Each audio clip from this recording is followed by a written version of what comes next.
All right. Hello, class. Um,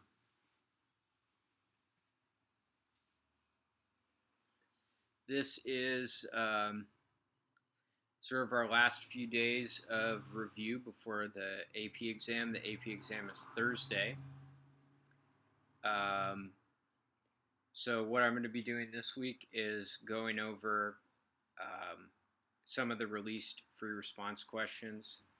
I assume that will be most similar to the exam that you'll take because um, because it's going to be, all typed responses. It's all free response. There's no multiple choice. Um, and I'm going to be skipping any questions that have to do with electricity, circuits, and waves, because those are the three topics that are not covered on the AP exam this year. So they cut those topics because most people were closing schools right when those topics were being covered by teachers. Um, so yeah, any question that involves that, I'll be skipping. Hey, Elena. Also, I want to let you know that on Wednesday, please go on Discord and ask me any last minute questions you have regarding the AP exam. Also, I would go on there and I would talk to the people who are in AP Physics C because their AP exam was today. So they've had the experience of going through the process. So you could ask them what the process was like. Okay? Hey Izzy, hey Theo, hey Matthew. Okay, so let's get down to it.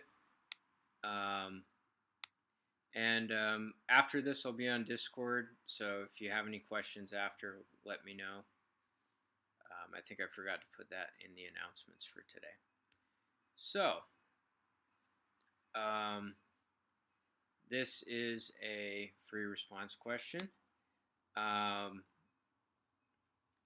So number 1 says 2 blocks are connected by a string of negligible mass that passes over massless pulleys that turn with negligible friction as shown in the figure above. The mass M2 of block 2 is greater than mass 1. The blocks are released from rest. The dots below represent the 2 blocks. Draw a free body diagram showing and labeling the forces exerted on each block.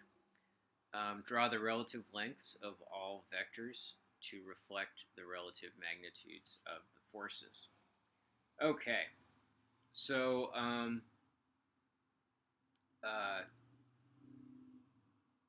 this is actually a problem from your first final, your semester 1 final, I believe. So let's give it a shot. So block 2 has a weight force that's going down. So I would label that as M2G. And it has a tension force going up. Now, an important point is we want to make the upward tension force to be smaller in size than the weight force. So notice how I've drawn the weight force to be 4 lines long and the tension force to be only 3. And the reason for that is that if we look at the picture here, block 2 is going to accelerate downward, so it better have more downward force than upward force. Now, when I draw the tension on block 1, it's going to have the same length because it's a single rope and the tension is the same throughout the rope. Okay? Then I'm going to draw the weight of block 1 going down. And you'll notice that I made block 1's weight smaller than the tension. Now, why did I do that? It's because block 1 is going to rise. So that means that we had better have the upward force greater than the downward force. Okay. B says derive the magnitude of the acceleration of block 2. Express your answers in terms of M1, M2, and G. So this is a quasi one-dimensional system, so I want to define a positive sense, which I will define as being that way.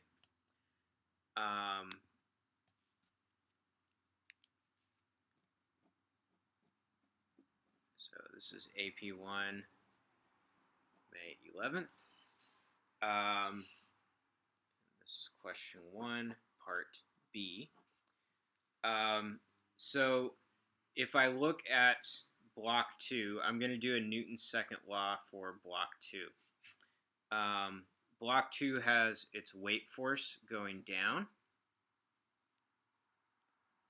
and it has tension going up, and that equals M2A. All right, so notice the positive direction is downward for block 2.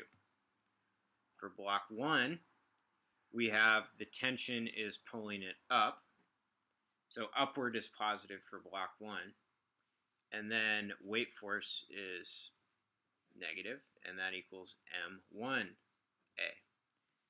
So on the left-hand side, we have net force on each block, and on the right-hand side, we have MA. The accelerations are the same.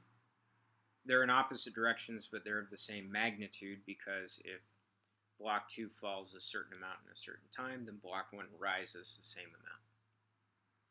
So then what we want to do is we want to add these two equations together. Now, because the tensions are the same, they cancel out on this side because it's the same acceleration, and we get M1 plus M2A. Dividing both sides by M1 plus M2 gives acceleration equals M2 minus M1 over M2 plus M1 G. Okay? So, block 3 of mass M3 is added to the system, as shown below. There's no friction between block 3 and the table. Indicate whether the magnitude of the acceleration of block 2 is now larger, smaller, or the same as in the original 2-block system. So it says indicate. It doesn't say calculate the new acceleration. Of course, you could do that if you wanted to. Notice how the introduction of block 2, it now means that there are 2 ropes. So there are 2 tensions.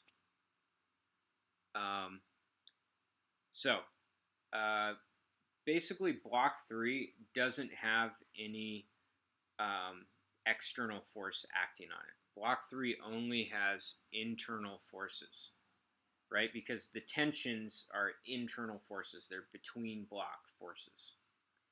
Gravity is an external force, but gravity on block 3 is canceled out by the normal force because it's sitting on the table. So we're going to have the same net force on the system. Okay, on the system, because block 3 is only acted on by internal forces.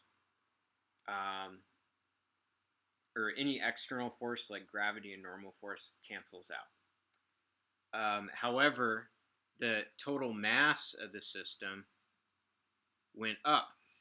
So if your mass goes up but your net force stays the same, then that means that the acceleration goes down. Okay, let's see, 2, and go to question 3.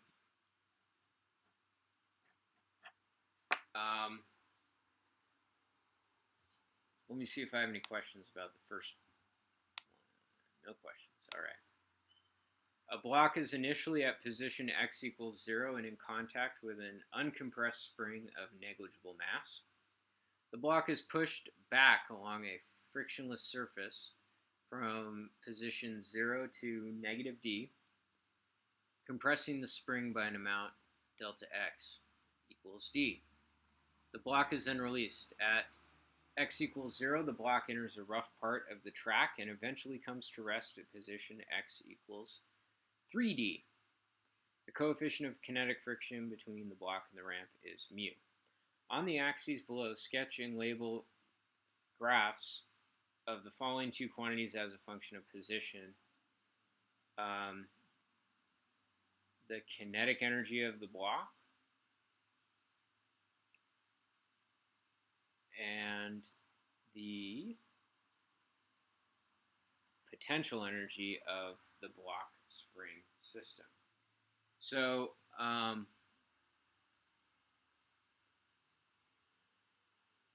the potential energy, there's only going to be potential energy when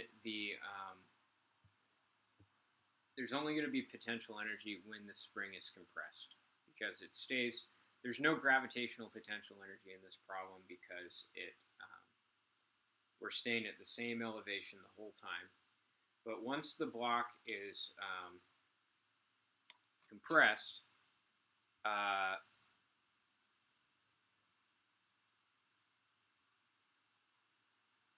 okay. So, anyways, we have a formula for elastic potential energy, and it's 1/2 k x squared. So we're going to see that 1/2 k x squared. That means a parabolic shape to the energy graph. So what we're going to see is, as we compress the spring, we'll see a parabolic rise in energy, in potential energy, kind of like that. Once the block reaches x equals 0, the spring is decompressed, and so we would just have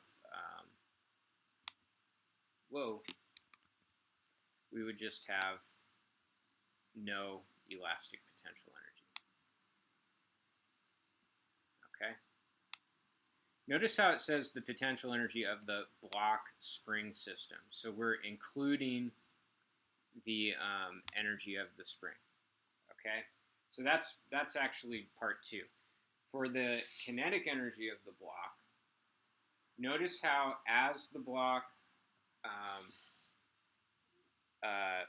loses, or as the spring loses potential energy, the block gains kinetic energy.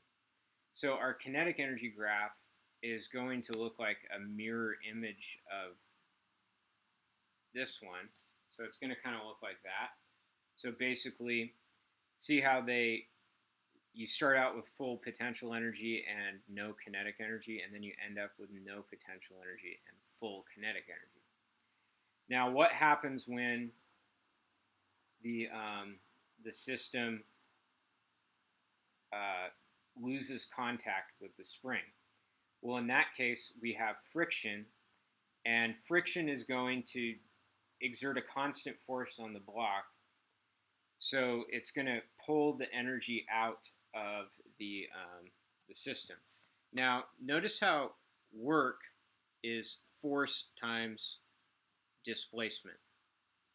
So see how the force is constant, so the work done by friction is linear on displacement. So what I'll see, that means I'm going to see a linear drop in kinetic energy due to friction. Okay, so I'm going to see something that looks like,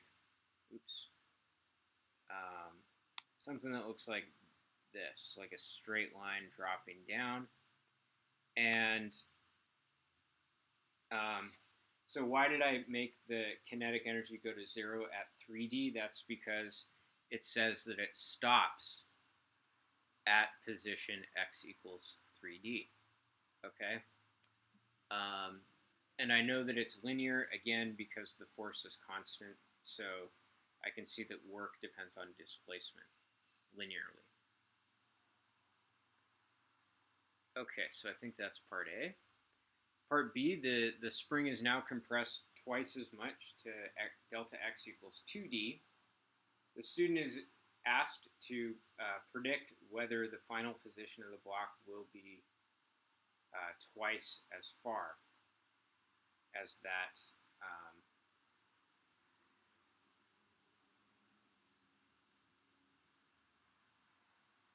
x equals 60.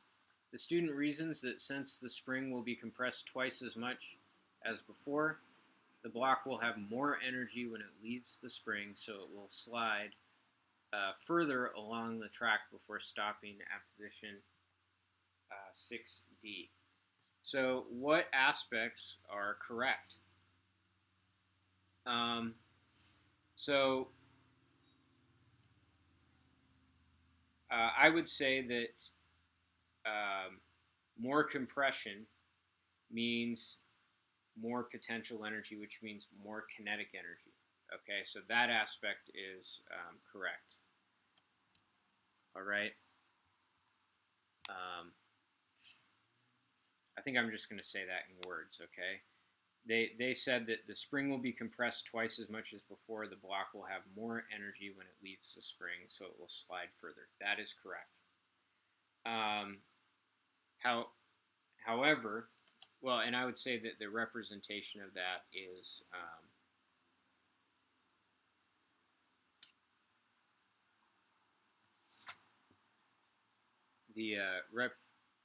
so basically we're going to have we have elastic potential energy becomes kinetic energy. So we can see that as x goes up, the velocity goes up. So we're going to have a higher speed. That means it's going to go farther. However, it's going to go more than twice as far. So let me explain why. So what happens to the potential energy if you double the compression of the spring? See how it's squared? It's x squared. So I would say something like, if you double the compression, you actually get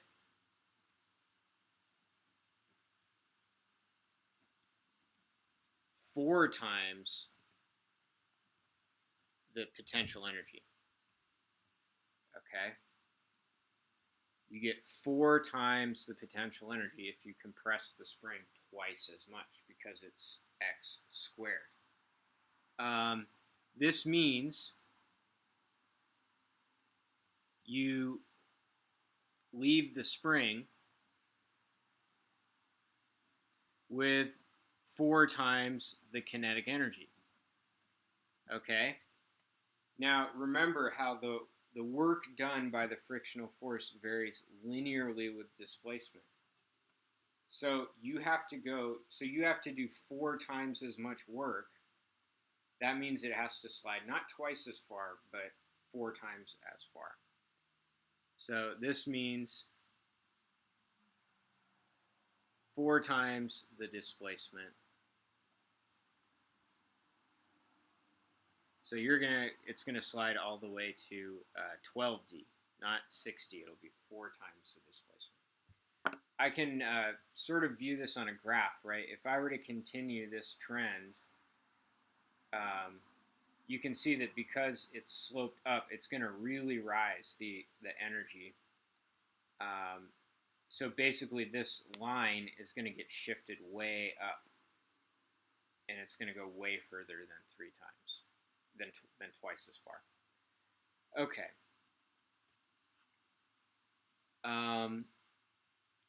Use quantitative reasoning, including equations as needed, to develop an expression for the new final position of the block. Express your answers in terms of D. Okay. So, again, I want to think about this like a this problem actually involves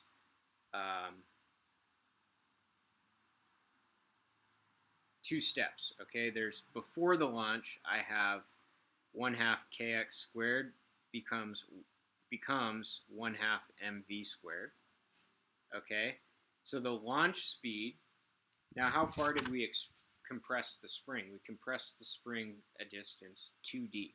So we have 1/2 k times the quantity 2d squared equals 1/2 mv squared.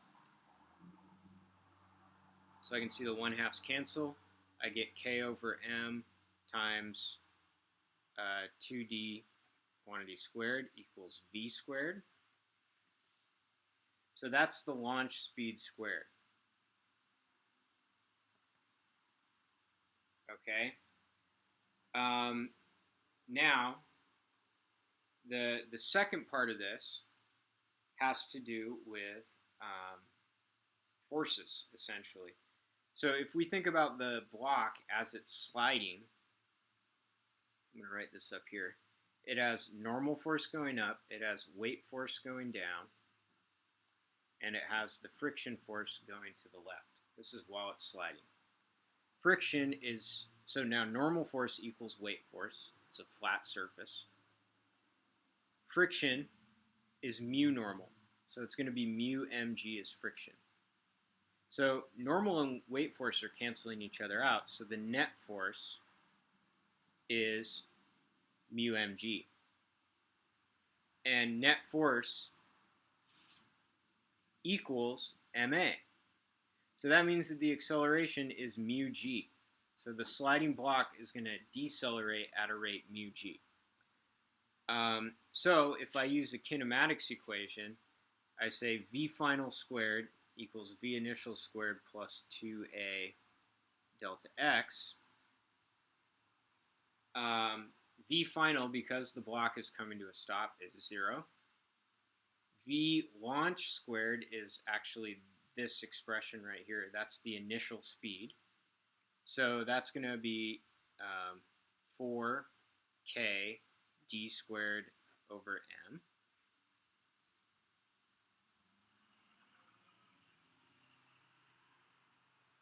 All right. Plus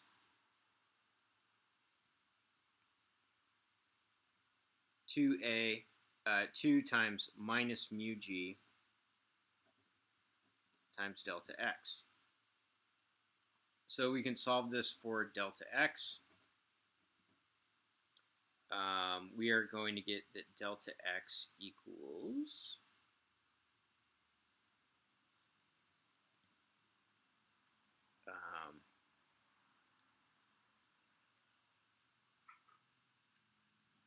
2k d squared over mu mg.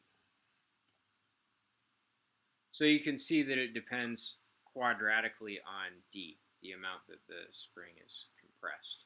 So that means you double the compression, you get 4 times the displacement. Okay? Let me see if I have any questions.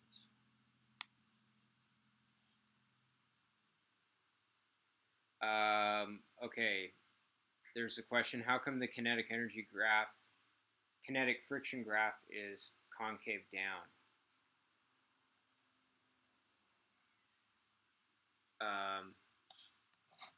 So basically there's no friction until the block enters the rough patch. See, this is the part with friction. Okay? So what this is expressing here, why this is concave down, is because notice how the kinetic energy graph is quadratic. Okay. So basically, what I'm doing is the kinetic energy is the total energy minus. Let me make sure you can see that. Oh, you can't see it. The kinetic energy is the total energy minus the elastic potential energy. Okay? The total energy is a constant, so it's constant minus 1/2 kx squared. See how it's minus x squared, so it's concave down. Okay? So I hope that answers your question. Part D, explain how any aspects of the student's reasoning identified in Part B are expressed in your mathematical relationships in Part C. So I would say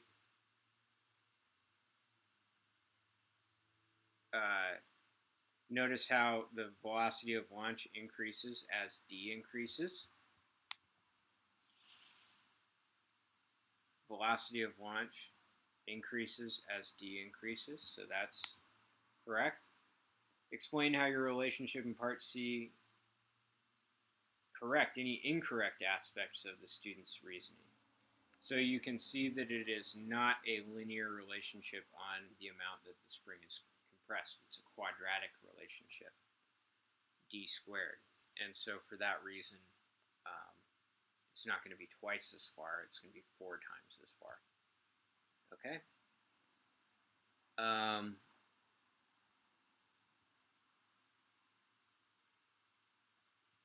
Question 4. It looks like projectile motion and momentum.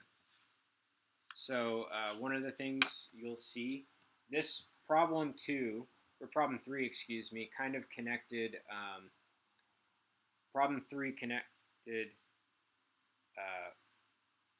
energy, and then it went to forces. So notice how it was energy while the spring was being compressed, and then it was forces while the block was sliding. So we have forces and energy mixed together. For question 4, we're going to have probably projectile motion and momentum, I'm guessing, if they collide with each other at least. 2 identical spheres are released from rest, or released from a device at time t equals 0 from the same height h as shown above. Sphere A has no initial velocity and falls straight down. Sphere B is given an initial horizontal velocity of magnitude v naught and travels a horizontal distance d before it reaches the ground. The spheres reach the ground at the same time, even though sphere B has more distance to cover before landing. Air resistance is negligible. Draw a free body diagram showing and labeling the forces on each sphere at time t final over 2. Air resistance is negligible, so the only forces are gravity. And because they're identical spheres, the gravitational forces are going to be identical. Now, why doesn't sphere B have a horizontal force acting on it? It's because the horizontal force that got sphere B moving horizontally was exerted in the past, okay? It doesn't need any force to keep it going horizontally because of Newton's first law of motion. So notice how it says at time t final over 2. So that's like halfway through their fall, okay?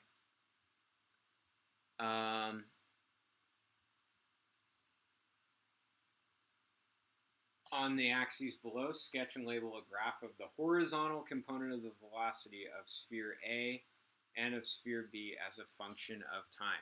So sphere A has no horizontal velocity ever, so its graph would just be chilling at 0. Okay, so that's sphere A. Sphere B, the horizontal velocity of the sphere B is going to be constant at v naught.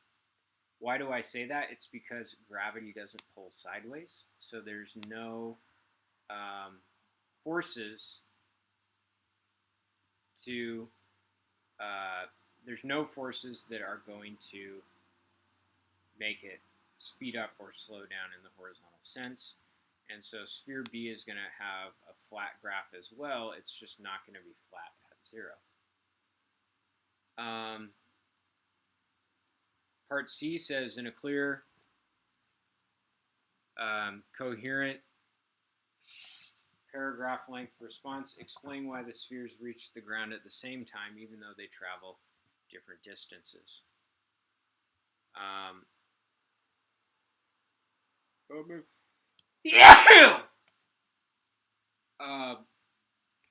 So I would reference the equations of projectile motion, okay? So I would say the equations of projectile motion are delta x equals vx naught times t, delta y equals vy naught times t minus 1/2 gt squared. So these are the equations of projectile motion. Now, for sphere A, sphere A begins at rest, so its Vx naught is 0, and its Vy naught is 0. So its equations are going to be delta x equals 0, and delta y equals minus 1/2 gt squared. Okay? If I look at sphere B has no vertical velocity initially. Now, why do I say that? I say that because it says it was given an initial horizontal velocity, not vertical velocity, but horizontal. So Vy naught is 0 for sphere B. So we're still going to have delta y equals minus 1/2 gt squared. Okay? Now the delta x for sphere B is going to be delta x equals V naught t. All right? Now, both the spheres are going to have delta y equals negative h. So notice how the delta y equation is exactly the same for spheres A and B. So that means that we must get that they hit the ground at the same time. Okay? So I would say something to that effect. So let's see. Oh, I guess it didn't have to do with momentum because that was the whole problem. Question 5 is involving mechanical waves, it looks like. So I'm going to skip question 5. So that means I'm done for today. I'll be on Discord after this. So I'm going to hop on Discord right now. Thanks for watching. Oh, another piece of news. It's Bugger and Hazel's birthday on Wednesday. And so that's one piece of news. And also, I got my steel in the mail today. Got my steel right here.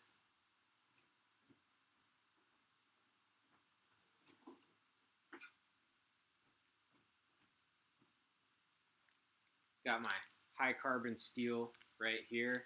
And I also, when I was running today, I ran along the railroad track, and I was looking for, any piece of steel that was like knocked over to the side, and I found a railroad tie that was just sitting on the track. I didn't pull it up or anything, but it was sitting there. So I'm going to practice on the railroad tie first, and then I'm going to forge a knife, hopefully. All right, I'll see you guys tomorrow with another free response. You guys are doing 2019 today for your daily item.